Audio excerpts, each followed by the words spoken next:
तो दोस्तों एथर एनर्जी ने अपने क्वार्टर वन के नंबर को डिस्क्लोज कर दिया है। तो चलिए देखते हैं क्या है क्वार्टर वन के नंबर्स के अंदर। डाटा मिलियंस में, मैं आपको करोड़ में बता रहा हूँ।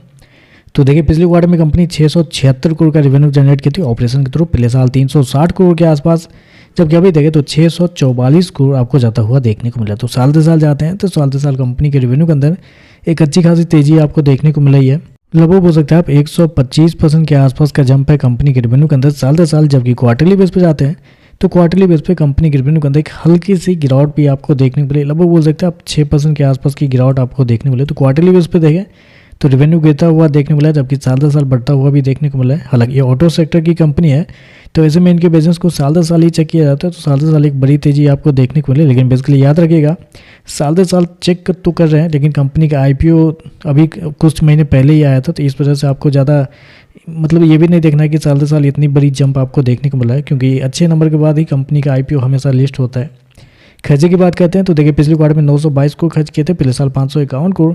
अभी देखें तो कंपनी खर्चे 851 करोड़ आपको जाता हुआ देखने को मिला। तो खर्चे देखें तो खर्चे भी कंपनी के ठीक है, कंट्रोल में ही आपको देखने को मिल रहा है, क्योंकि बेसिकली इस क्वार्टर में इन्वेंट्री के नाम पे कंपनी को कुछ फायदा हुआ है। पिछले क्वार्टर में 4 करोड़ का नुकसान हुआ था, इस क्वार्टर में 12 करोड़ का फायदा हुआ है, जिसकी वजह से खर्चे आप कह सकते हैं थोड़े बहुत कंट्रोल में आपको देखने को मिला है। चलिए कंपनी का प्रॉफिट क्या निकलता है वो देखते हैं। तो basically company loss making company है बेसिकली ये भी। तो देखिए पिछले क्वार्टर में 234 करोड़ के घाटे में थी कंपनी, पिछले साल 182 करोड़ के आसपास।